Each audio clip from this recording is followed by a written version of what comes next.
Ya, halo, perkenalkan nama saya Henry Simon Masih. Henry Simon Masih. Kali ini saya akan membuat sebuah video tentang Tableau Hyper. Nah, apa sih sebenarnya Tableau Hyper itu ya? Jadi Tableau Hyper itu adalah sebuah file format ya yang dipakai oleh Tableau eh, untuk load data. Jadi dia berbentuk file. Nanti file ini dia bisa load, masukkan ke memori sehingga lebih cepat pemrosesannya dibandingkan jika Anda mengakses lewat database misalnya atau yang lain. Ya ini tentu tergantung mesinnya ya untuk meload. Oke. Pertama kalau Anda mau membuat API untuk membuat hyperfile atau Anda mau membaca hyperfile, Anda bisa download di sini. Atau Anda bisa cukup Google saja Tableau Hyper, nanti Anda akan di link ke sini. Nah, ini adalah yang latest version, ini adalah versi 00123666. Nah, jadi ini kayaknya masih agak awal-awal nih kalau saya lihat. Oke, kalau Anda klik, nanti Anda akan dia akan ke bawah. Ada beberapa OS yang disupport, ada Windows, Mac, dan Linux.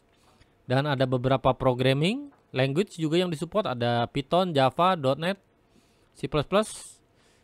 Saya memakai yang Python. Jadi Anda cukup ini download yang Hyper API, yang Python, kalau saya ya. Nanti setelah Anda download, itu Anda tinggal ekstrak zip-nya. Nah, ini nanti dia akan berbentuk seperti ini untuk Python. Anda cukup jalankan dari command prompt di folder tersebut adalah Anda jalankan Python setup tickpy dan install. Jadi dia sudah menyediakan file setupnya. Setelah Anda install, nanti dia akan meregister library Pythonnya ke mesin Anda, sehingga Anda bisa memanggilnya. Oke, setelah itu di sini dia ada menyertakan beberapa example ya. Di sini kalau folder example, di sini ada beberapa yang saya sudah coba, yaitu untuk create hyperfile from CSV. Lalu ada juga yang read data dari existing hyper. Jadi yang satu create, yang satu read. Itu yang saya pakai. Dia juga menyertakan sampel data di folder data. Di sini ada customer CSV-nya. Seperti ini ya datanya, dan dia juga menyertakan beberapa file hyper. Ini kalau kita lihat tuh dia binary ya, isinya seperti ini. Oke. Oke, kita akan coba tes untuk yang create hyperfile dulu from CSV. Jadi ini saya sudah ada project, saya memakai editor Pythonnya, memakai Eclipse ya. Ini kita refresh. Oke, jadi dia ada di folder Hyper API. Di sini kita bisa lihat ada dua buah file, read from hyper dan write from CSV. Intinya sih sama, saya cuma tinggal ini saya buka dan ini saya copy semua ke Python saya, cuma mungkin sudah saya ubah sedikit ya. Jadi di sini saya udah namakan write from CSV. Nah, ini sudah saya rubah. Jadi intinya kita akan membuat table customer. Berikut kolomnya customer ID, customer name dan sebagainya, dan dia akan run dan dia akan mengenerate customer.hyper. Petnya di mana ya? Ini dia. Jadi dia akan memwrite datanya ke pet data customer.hyper. Ini kalau kita lihat di petnya, data ini sudah ada. Saya akan coba delete ya. Lalu ini kan saya coba run. Oke.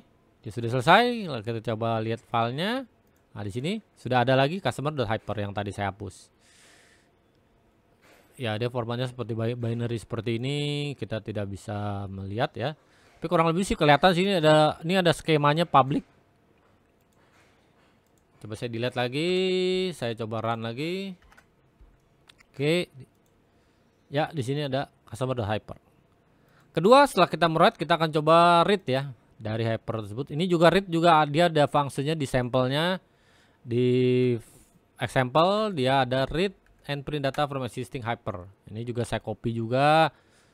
Agak saya modify sedikit. tapi kurang lebih intinya sih sama. Ini ada read from hyper ya. Saya ada pecahkan suatu function baru namanya print data, saya pisahkan. Lalu di sini ada read data from existing hyperfile. Ini sama seperti yang tadi. Jadi di sini saya bikin sampel ada 2 buah data. Ada yang dia read dari dia punya aslinya itu adalah dari Superstore sample hyper. Lalu ada juga dari yang customer hyper yang tadi saya write ya. Saya akan coba dari yang customer dulu ya. Ini saya akan coba write dari customer. Di sini saya juga sudah merubah skemanya yang tadinya di hardcode extract. Saya ganti menjadi kita bisa dapat list skemanya. Jadi array, nanti kita looping di array tersebut, lalu kita sebutkan skemanya tersebut di sini. Setelahnya sih mestinya sama ya. Cuma di sini pas print datanya saya bikin function agak lebih rapi aja. Oke, ini saya coba write. Oke. Di sini dia akan melisting table apa saja yang ada di skemanya. Ada skema public. Ini tabelnya tadi customer dan ini tipe kolom-kolomnya. Lalu dia akan memprint juga datanya. Dia itu datanya bertipe kayak JSON gitu ya. Ini koma tutup kurung. Nah, ini line kedua. Cuma dia kayak JSON jadi single line aja ke samping terus. Kayak seperti itu. Ini jadi cara readingnya. Jadi kita juga bisa read yang hyper di provide oleh dia, yaitu Superstore sample hyper. Nah, ini sudah beberapa table. Kalau yang tadi customer itu cuma satu table karena memang write-nya dari satu buah CSV ke table saja. Ini kita bisa read dari beberapa table yang ada di file ini. Nah, ini coba kita run lagi. Nah, ini kalau kita lihat ini cukup banyak ya. Ini gimana kita maksimum? Maximize. Oke. Ini dia ada dari public order, berikut kolom-kolomnya dan berikut datanya. Ini seperti ini. Ada juga dari public customer. Datanya cuma sedikit. Ada produk juga. Dan line item. Oke, itu juga cuma sedikit. Oke, so anyway, berikut sampel singkat saya mengenai table hyper ya, sehingga Anda tidak bingung lagi kalau misalkan di provide table hyper bagaimana cara membacanya ya. Anda bisa gunakan programming language yang Anda sukai, bisa .NET, Java. Kalau khusus ini saya memakai Python, jadi Anda bisa baca listing tablenya apa saja seperti ini. Mana dia? Tabelnya apa saja. Oke, tadi agak menghilang sedikit, sudah saya munculkan lagi. Coba saya maksimum ya.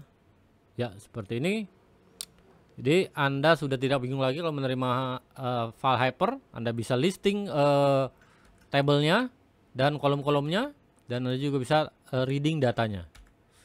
Nanti mungkin data Anda ini bisa Anda load ke file CSV biasa atau ke database, atau juga bisa masuk ke TIBCO in memory data ya, pakai data stream, sehingga Anda bisa gunakan itu untuk di report atau di aplikasi yang membutuhkan yang tidak bisa membaca hyperfile. Jadi Anda bisa convert dengan Python, .NET, Java dan sebagainya. Oke, thank you.